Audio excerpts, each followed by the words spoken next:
ఇప్పుడు మీరు ఏం చేయాలా, బెటర్ డ్రైనేజ్కి ఏం చేయమన్నాను మీకు, బ్లాంకెట్ థిక్నెస్ పెంచుకోమన్నాను. బ్లాంకెట్ ఇంకా పెంచుకోవాలి, ఇంతవరకు మీరు ఎక్స్టెండ్ చేసుకోవచ్చు. అంటే 30 నుంచి 350 వరకు పెంచాను అనుకోండి, 300 నుంచి 350 పెంచాను అనుకోండి. ఒకవేళ సార్ నాకు బ్లాంకెట్ పెంచుకుంటే నాకు కష్టం అండి, బ్లాంకెట్ పెంచుకోకుండా ఏమైనా రెమెడీస్ ఉన్నాయంటే అప్పుడు మనకి ఇక్కడికి వచ్చిందే ఏంటంటే non woven geo textile. Non woven geo textile ఇదేంటంటే ఇది ఒక పాలిమర్స్ అనమాట. పాలిమర్స్ అంటే ప్లాస్టిక్ టైప్ అనమాట. ప్లాస్టిక్ టైప్ ఉంటాయి జియో టెక్స్టైల్. అవి ఏం చేస్తారంటే ఎప్పుడైతే మనకి ఇలా వర్షం ప్రాబ్లం, మడ్ పంపింగ్, అలాగే బెలాస్ట్ పెనట్రేషన్ జరుగుతుంది, డ్రైనేజ్ అనే సిస్టమ్ ప్రాబ్లం వచ్చింది, ట్రాక్ మీద నీళ్ళు వాటర్ ఉండిపోతుంది, బెలాస్ట్ కింద వాటర్ ఉండిపోతుంది అనుకున్నప్పుడు బ్లాంకెట్ థిక్నెస్ పెంచుకోకుండా దీనికి రెమెడీల మీద ఏం చేస్తారంటే మీకు ఏమైనా సరే డీప్ స్క్రీనింగ్ వర్క్ జరిగేటప్పుడు డీప్ స్క్రీనింగ్ వర్క్ చేసేటప్పుడు ఏం చేస్తారంటే అంటే మీకు ఈ ఫార్మేషన్ సంబంధించి వాటర్ ప్రాబ్లం ఉన్నప్పుడు ఏం చేస్తారంటే ఫస్ట్ డీప్ స్క్రీనింగ్ చేస్తారు. డీప్ స్క్రీనింగ్ చేసేటప్పుడు ఏం చేస్తారంటే అండర్ నుంచి కింద నుంచి ఏం చేస్తారంటే జియో టెక్స్టైల్ వేసేస్తారు. అంటే ఈ బ్లాంకెట్ టాప్ మీద జియో టెక్స్టైల్ చూసారా, మనకి తాను ఉంటుందా, తాను అంటే మనం షాప్లోకి వెళ్ళాం అనుకోండి, షాప్లోకి వెళ్తే ఒక ప్యాంట్ ముక్కో లేదంటే షర్ట్ ముక్క తీసుకోవడానికి తాను తీస్తారు, తానులోంచి ఎలాగ తీసేలాగా చూపిస్తారు కదా, ఏవయ్యా రౌండ్గా చుట్టేసి ఉంటాయి కదా. ఏవయ్యా మీరు షాప్లోకి వెళ్ళారా? వెళ్ళినప్పుడు అయ్యి నాకు షర్ట్ నాకు అందులో షర్ట్ ఇవ్వండి అంటే ఏం చేస్తాడు, మొత్తం అంతా ఇప్పేసి అలా చూపిస్తాడు అనమాట. అలాగా బండిల్ చేసి ఉంటుంది అనమాట.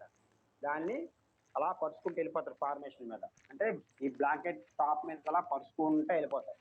వెళ్ళిపోయిన తర్వాత దాని మీద ఫ్రెష్ బెలాస్ట్ అంతా దాని మీద వేసుకుంటూ వచ్చేస్తారు. అప్పుడు ఏమవుతుంది, ఈ బెలాస్ట్కి ఈ ఫార్మేషన్ టాప్కి మధ్యలో ఏముంటుంది, ఇది జియో టెక్స్టైల్ ఉంటుంది. Jio textile non woven geo textile, non woven geo textile అనేది ఉంది. ఈ నాన్ ఓవెన్ జియో టెక్స్టైల్ ఏం చేస్తుంది, బ్లాంకెట్కి బెలాస్ట్కి మధ్యలో ఉంటుంది. ఇప్పుడు ఏమవుతుంది, వర్షం పడినప్పుడు వర్షం నీరంతా కూడా ఎక్కడ చేరుతుంది, నాన్ ఓవెన్ జియో టెక్స్టైల్ మీద చేరుతుంది. అవునా కదా? ఏమయ్యా, నాన్ ఓవెన్ జియో టెక్స్టైల్ మీద చేరినప్పుడు ఈ వాటర్ అంటే వాటి బ్లాంకెట్ లోకి వెళ్దాం, మధ్యలో అడ్డించింది కదా, ఇది నాన్ ఓవెన్ జియో టెక్స్టైల్ అడ్డించింది ఎందుకు వాటర్ వెళ్ళకుండా. అప్పుడు blanket safe, subgrade safe, prepare subgrade safe. ఎప్పుడైతే నాన్ ఓవెన్ జియో టెక్స్టైల్ వేస్తామో వాటర్ అనేది మరి కింద బ్లాంకెట్ లోకి రాదు. అప్పుడు ఏమవుతుంది, నాన్ ఓవెన్ జియో టెక్స్టైల్ ఈ వాటర్ని పక్కకి అలాగే పంపించినప్పటికీ ట్రాక్ అంతా స్టెబిలిటీగా ఉంటుంది. అప్పుడు మనకి ఎటువంటి ఫార్మేషన్ ప్రాబ్లం రాదు. అటువంటి మనకి డ్రైనేజ్ ప్రాబ్లము, మడ్ పంపింగ్, అలాగే ఇంపేర్ డ్రైనేజ్ సిస్టము, ఇటువంటివి పోలింగ్ ఆఫ్ బెలాస్ట్, ఇటువంటి ప్రాబ్లమ్స్ వచ్చినప్పుడు మనం నాన్ ఓవెన్ జియో టెక్స్టైల్ని మనం ఫార్మేషన్ టాప్ మీద వేసి దాని మీద బెలాస్ట్ వేసి దాని మీద ట్రాకింగ్ కూర్చోబెడితే వాటర్ అనేది కిందకి తెక్కకుండా దాని మీద ఉండిపోయి పైకి వాటర్ అనేది బయటికి పంపించడం జరుగుతుంది. డ్రైనేజ్ సిస్టమ్ కూడా బాగుంటుంది. At the same time formation కూడా సూపర్గా ఉంటుంది. ఇటువంటి ఫార్మేషన్ ప్రాబ్లమ్స్ రాకుండా అది మనకు కాపాడుతుంది. చూడండి ఏ రకంగా వేస్తారు.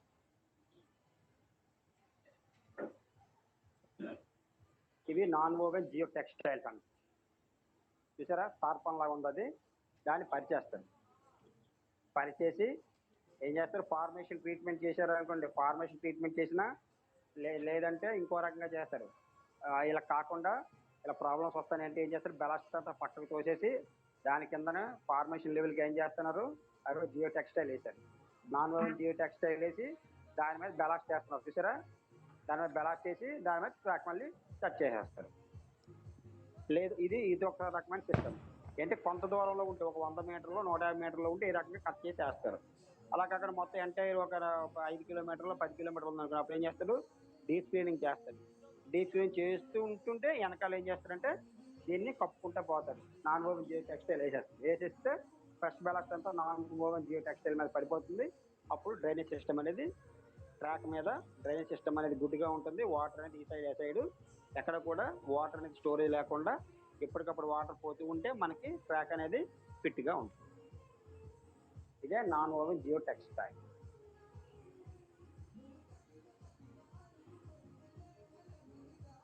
ఏవయ్యా అర్థమైందా? చూసారు ఇది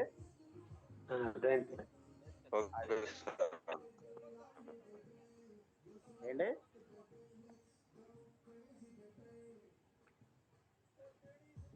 ఓకేనయ్యా?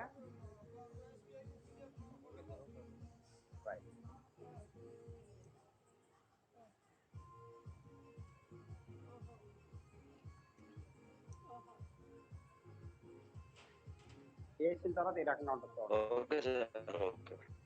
చూడండి. వేసిన తర్వాత ఈ రకంగా ఉంటుంది. చూసారా ట్రాక్ కింద వేసారు కదా, ఇది ట్రాక్ కింద ఇది ఉంది.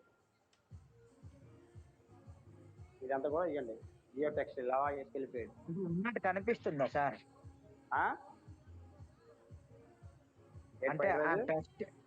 అంటే అది కనిపిస్తుంది సార్ బయటకు అలాగా? మరి ఇక్కడ కనిపిస్తుంది కదా. అవును సార్. పక్క ట్రాక్లు వేసాడు కనిపిస్తుంది కదా. పక్క ఈ ట్రాక్ ఏది పక్క ట్రాక్ వేసాడు కనిపిస్తుంది కదా, బయటకు కనిపిస్తుంది కదా. అంటే ఇప్పుడు ప్రెజెంట్ ఆడు వేస్తున్నాడు కాబట్టి కనిపించింది. కొన్ని రోజులు పోతే మన బెలాస్టాన్లో బీటీ అన్లోడింగ్ చేస్తే అది కనబడదు మనకి. బీటీ అన్లోడింగ్ చేసుకున్న తర్వాత అదంతా తప్పిపోతుంది కదా. అంటే ఇప్పుడు స్టార్టింగ్ లో ఉంది కాబట్టి ఎక్స్ట్రా మొక్క కనిపించింది. కొన్ని రోజులు పోతే కనిపించదు మనకి. అది సో ఈ రకంగా రెమెడియల్ మెజర్స్ కింద ఈ రకంగా నాన్ ఓవెన్ జియో టెక్స్టైల్స్ కూడా మనకి ఫార్మేషన్ టాప్ మీద అదే బ్లాంకెట్ టాప్ మీద వాడి మనకి ఇంపేర్డ్ డ్రైనేజ్ కానీ పోలింగ్ ఆఫ్ బెలాస్ట్ కానీ లేదంటే బెలాస్ట్ పెనట్రేషన్ కానీ అలాగే మడ్ పంపింగ్ కానీ ఇటువంటివి జరగకుండా రెమెడియల్ మెజర్స్గా ఇవన్నీ కూడా చేస్తారు. ఇది మనకి ఐఎన్లో ఇచ్చినటువంటి చాప్టర్. అంతే, ఎక్కువ లేదు. ఐఆర్పీడీఎం ఇచ్చినటువంటి ఫార్మేషన్ చాప్టర్ ఎందుకంటే లేదు. దీంతో ఐఆర్పీడీఎం ఫార్మేషన్ అనేది క్లోజ్ అయిపోయింది. నెక్స్ట్ మనకి చాప్టర్ అందులో సెకండ్ చాప్టర్ లో మనం నెక్స్ట్ వచ్చింది insulated joints, switch expansion joint. Insulated joints and switch expansion joints అంటే ఇన్సులేటెడ్ జాయింట్స్ అంటే ఇన్సులేషన్ ట్రాక్ ని ఇన్సులేట్ చేస్తారు. ఇన్సులేషన్ అంటే ఏంటి? మనకి యార్డ్లో సిగ్నల్ సిస్టమ్ అనేది ఉంటుంది. అంటే పాజిటివ్ రైలుకి నెగిటివ్ రైలుకి మధ్యలో ఏం చేస్తాం మనం? గ్లూడ్ జాయింట్ని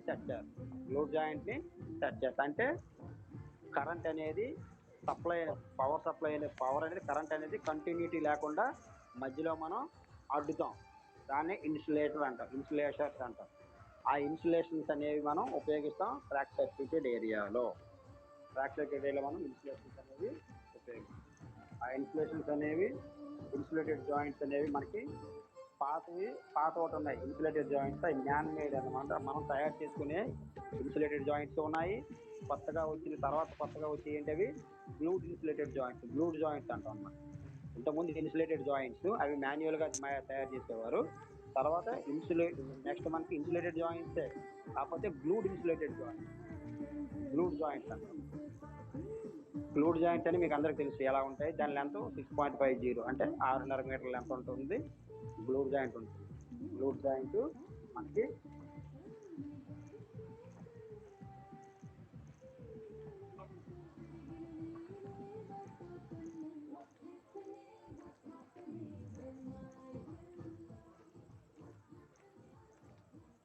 ఇన్సులేటెడ్ జాయింట్స్ అంటే ఈ రకంగా ఇన్సులేటెడ్ జాయింట్స్ అప్పుడు తయారు చేస్తారు. ఇన్సులేటెడ్ జాయింట్ ఈ తయారు చేసేవారు అనమాట. తయారు చేసి ఇవ్వండి ఇది ఛానల్ అంటాం అనమాట. ఇది ప్లాస్టిక్ ఇవి బుష్లు అనమాట. ఇవి ప్లాస్టిక్ బుష్లు అంటాం అనమాట. Plastic bush. దీన్ని ఏమంటాం అంటే ఎండ్ పోస్ట్ అంటాం. ఎండ్ పోస్ట్ అంటాం. అంటే రైలుకి మధ్యలో ఈ ముక్క పెడతాడు. పెట్టి ఈ దెబ్బ లోపల ఈ ప్లాస్టిక్ పెడతాడు, ఇటువైపు ఈ దెబ్బలు ఈ ప్లాస్టిక్ పెడతాడు, ఈ హోల్లో ఇవేం చేస్తాడంటే బుష్లు వేస్తాడు, ప్లాస్టిక్ బుష్లు అవి ఇన్సులేషన్ అంటారు దాన్ని, ప్లాస్టిక్ బుష్లు వేస్తాడు, ఈ బుష్లు వేస్తారు. బుష్లు వేసిన తర్వాత ఏం చేస్తాడంటే ఇది ఎప్పుడైతే ఇలాగ వేసాడో ఈ ప్లాస్టిక్ దాన్ని గబ్బలో కూర్చోబెట్టి ఈ ప్లాస్టిక్ దాన్ని గబ్బలో కూర్చోబెడతాడు, ఆ హోల్లో బుష్లు వేసేస్తాడు. వేసిన తర్వాత ఈ పట్టి దాని మీద ఈ పట్టి దాన్ని కట్టేసి ఏం చేస్తాడు బోల్ట్ నట్టుతో ఫిక్స్ చేస్తాడు. అది మాన్యువల్గా తయారు చేసేవారు, ఇంతకుముందు మాన్యువల్గా తయారు చేసేవారు. ఆ రకంగా ఇన్సులేటెడ్ జాయింట్స్ అన్నాము. దానికి మధ్యలో ఇదొక రైలు ఇదొక రైలు, ఈ రైలుకి మధ్యలో గ్యాప్ ఉంటుంది, ఆ గ్యాప్లో దీన్ని సెట్ చేస్తారు. ఇది కూడా ప్లాస్టిక్ గ్యాప్. దీన్ని ఎండ్ పోస్ట్ అంటాం, END end POST post, end post. ఈ ఎండ్ పోస్ట్ థిక్నెస్ జనరల్గా 6 mm నుంచి 10 mm థిక్నెస్ ఉంటుంది. 10 mm థిక్నెస్ 6 mm నుంచి 10 mm థిక్నెస్ అనేది ఉంటుంది ఈ ఎండ్ పోస్ట్. దీన్ని మనం ఏమంటాం, దీన్ని మనం ఇన్సులేటెడ్ గ్లూడ్ జాయింట్స్ అంటాం. ఏమంటాం ఇన్సులేటెడ్ గ్లూడ్ జాయింట్ లేదా ఇన్సులేటెడ్ జాయింట్. గ్లూడ్ జాయింట్ వద్దు, ఇన్సులేటెడ్ జాయింట్ అంటే మాన్యువల్గా మనం తయారు చేస్తాం insulated joint. Next insulated glued joint. మనకి గ్లూడ్ జాయింట్ ఉంది. నెక్స్ట్ అడ్వాన్స్గా వచ్చింది గ్లూడ్ జాయింట్, అంటే కంపెనీ దగ్గర తయారైతే వచ్చేస్తుంది డైరెక్ట్గా, వాటి మన గ్లూడ్ జాయింట్స్ అంటాం. ఇది గ్లూడ్ జాయింట్. చూసారు ఇవన్నీ గ్లూడ్ జాయింట్. గ్లూడ్ అంటే ఏంటి అంటే గ్లూ అంటే ఏంటి మనకి దాన్ని ఏమంటాం ఆ గమ్ము, రైట్. ఆ గమ్ము టైప్లో ఉంటుంది. ఇది ఒక ఫైబర్ గ్లాస్తో తయారు చేస్తారు. ఇక్కడ ఫైబర్ గ్లాస్తో తయారు చేసినటువంటి ఒక పేపర్ లాంటిది ఉంటుంది, అది లోపల వేస్తారు. అది ఇన్సులేషన్ అనమాట. దాని లోపల ఇది పట్టి కట్టి దానికి బుష్లు ఉంటాయి. బుష్లు నుండి మధ్య చూసారా ఈ రైలుకి మధ్యలో వైట్ కనబడుతుందా, ఇది ఎండ పోస్ట్. మధ్యలో ఒక ఎండ పోస్ట్ చేస్తారు, అంటే ప్లాస్టిక్ పెడతారు. ఎండ పోస్ట్ అంటే 2 రైళ్ళు కలకుండా, అంటే ఈ రైలుకి కరెంట్ అనేది సర్క్యూట్ అనేది కంటిన్యూటీ కాకుండా డివైడ్ చేయడం కోసం ఇన్సులేషన్ మనం మధ్యలో సరే. అప్పుడు దాన్ని మనం ఏం చేస్తాం, ఇది గ్లూ జాయింట్ అని, గ్లూ టైప్లో అంటే గమ్ము టైప్లో అంటిస్తారు. వైట్ గమ్ము ఉంటుంది, ఆ గమ్ము టైప్లో అంటిస్తారు. లోపలేమో ఫైబర్ గ్లాస్తో తయారు చేసినటువంటి పేపర్ లాంటిది ఉంటుంది, ఆ లోపల వేస్తారు. వేసి ఈ టెన్షన్ బోల్ట్ చేసి మధ్యలో బుష్తో పెడతారు. ఇది గ్లూ జాయింట్. ఈ గ్లూ జాయింట్కి ఎన్నో బోల్ట్ ఉన్నాయి. ఇన్సులేటెడ్ జాయింట్స్ ఎక్కడ వాడతారు సార్? చెప్పండి, ట్రాక్ సర్క్యూటెడ్ ఏరియాలో వాడతాం. మీరు గ్లూ జాయింట్ ఎక్కడో వాడుతున్నారు. గ్లూడ్ జాయింట్లు అంటే ఇది వేరు లేదని అట్లా ఉన్నారు కదా, అందుకని. వేరు అనలేదు, 2 ఒకటే. అది మాన్యువల్ గా చేసుకునేవారము, ఇది డైరెక్ట్ గా కంట్రీ నుంచి డైరెక్ట్ వచ్చేస్తుంది. 2 ఇన్సులేటర్ జాయింట్స్, అది insulation joint, but insulation joint అది మాన్యువల్ గా మేడ్ చేస్తాం. ఇది గ్లూడ్ ఇన్సులేటెడ్ జాయింట్. అంటే గ్లూడ్ జాయింట్ సింపుల్ గా మనకి glued joint, glued joint. Okay, 2 ఒకటే, 2 వేరు కాదు, 2 ఒకటే. ఓకే, దానికి ఎండ పోస్ట్ ఇచ్చాం, దీనికి ఎండ పోస్ట్ ఉంది. దానికి లోపల ప్లాస్టిక్ పెట్టాం, కాకపోతే దీనికి glass type, light glass type glass material ఉంటుంది అనమాట. ఆ మెటీరియల్ టైప్లో ఉన్నటువంటి పేపర్ టైప్లో పెడతాం. దానికి దీనికి తేడా అవుతుంది. సో అది పెట్టి చేస్తాం. అయితే దీనికి ఏం చేస్తామంటే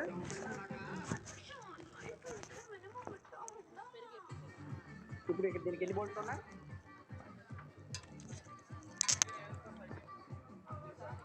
దానికి ఎన్ని బోల్ట్స్ ఉన్నాయ్యా? Sir 6 bolts. 6 బోల్ట్స్ ఉన్నాయి, రైట్. సో ఇవి గ్లూడ్ జాయింట్. దీన్ని ఏమంటాం గ్లూడ్ జాయింట్. ఓకే, ఇప్పుడు మనకి 6 బోల్ట్స్ ఉంది, 6 బోల్ట్స్ ఉన్నాయి. 6 బోల్ట్స్తో ఉన్నటువంటి ఈ బోల్ట్స్ని దేంతో తయారు చేస్తారంటే గ్లూడ్ జాయింట్లో ఉపయోగించేటటువంటి ఇన్సులేషన్ జాయింట్స్లో ఉపయోగించేటువంటి బోల్ట్స్ అనేవి ఎప్పుడు కూడా హై టెన్సైల్ స్టీల్తో ఉపయోగిస్తారు. హై టెన్సైల్ స్టీల్ అంటే జనరల్గా మనం ఫిష్ ప్లేట్లకి అలాగే జాబుల్ ఫిష్ ప్లేట్లకి కడతాం కదా బోల్ట్లు, ఆ బోల్ట్లు కాదు, అటువంటి బోల్ట్లు కాదు. హై టెన్సైల్ బోల్ట్ అంటే అంత వేరమా ఇరిగిపోవు అనమాట. టెన్సైల్ ఎక్కువ ఉంటుంది అన్నమాట. టెన్సైల్ అనేది ఎక్కువ ఉంటుంది అండి. ఎందుకంటే గ్లూడ్ జాయింట్ అనేది అస్తమానం మన మాసం కాబట్టి ఆ బోల్ట్ అనేది ఎంత గట్టిగా ఉంటే అంత గట్టిగా గ్లూడ్ జాయింట్ ఉంటుంది. కాబట్టి ఆ గ్లూడ్ జాయింట్ లో ఉపయోగించేటువంటి బోల్ట్స్ హై టెన్సైల్ స్టీల్ తో తయారు చేసేటువంటి బోల్ట్స్ అనేవి వాడతారు glued joint. Okay, glued joint లో 6 బోల్ట్స్ తో ఉన్నటువంటి బోల్ట్స్ తో ఉన్నటువంటి గ్లూడ్ జాయింట్. దీన్ని ఏమంటామంటే 6 బోల్ట్స్ తో ఉన్నటువంటి గ్లూడ్ జాయింట్ ని మనం G3L అంటాం. G3L. ఈ 6 బోల్ట్స్ తో ఉన్నటువంటి గ్లూడ్ జాయింట్ యొక్క ఫిష్ ప్లేట్ ఎంత ఉంటుంది? 1 మీటర్ ఉంటుంది. 1 మీటర్ ఫిష్ ప్లేట్ అనేది ఉంటుంది గ్లూడ్ జాయింట్. ఓకేనా? ఇది 6 బోల్ట్స్ తో ఉంటే 6 బోల్ట్స్ తో కనుక ఉంటే ఆ గ్లూడ్ జాయింట్ ఏమంటాం? G3L టైప్ గ్లూడ్ జాయింట్ అంటాం. నెక్స్ట్ 4 బోల్ట్స్ తో ఉన్న గ్లూడ్ జాయింట్ కూడా ఉంది. 4 బోల్ట్స్ తో ఉన్నటువంటి గ్లూడ్ జాయింట్ ఉంటుంది. ఆ గ్లూడ్ జాయింట్ ఏమంటాం అంటే G3S అంటాం. G3S అంటే G3L అంటే లాంగ్, G3S అంటే షార్ట్.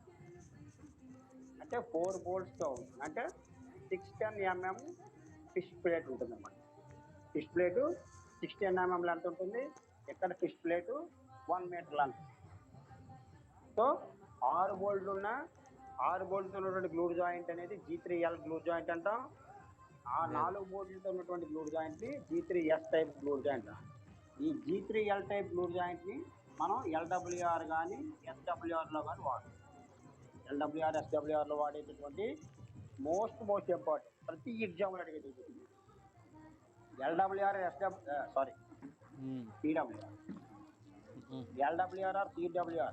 LWR లో ఉపయోగించేటటువంటి గ్లూడ్ జాయింట్ ఏ glued joint? G3L glued joint. అది ఎన్ని బోల్ట్స్ కలిగి ఉంటుంది? 6 బోల్ట్స్ కలిగి ఉంటుంది. 1 metre fish plate length 1 metre ఉంటుంది. 6 బోల్ట్స్ ఉంటాయి. దాన్ని G3L అంటాము. G3L గ్లూడ్ జాయింట్ LWR లేదా CWR లో జనరల్ గా మనం వాడతాం. అదే 610 mm లెంత్ ఉన్నటువంటి ఫిష్ ప్లేట్ 4 బోల్ట్ ఉన్నటువంటి గ్లూడ్ జాయింట్ ని జనరల్ గా దీన్ని మనం ఏం చేస్తామంటే SWR లో వాడతాం. షార్ట్ వెల్డెడ్ రైల్ ఉంటుంది కదా, SWR ట్రాక్ లో ఉపయోగించేటటువంటి glued joint G3S type. LWR లో ఉపయోగించేటువంటి గ్లూడ్ జాయింట్ G3L టైప్.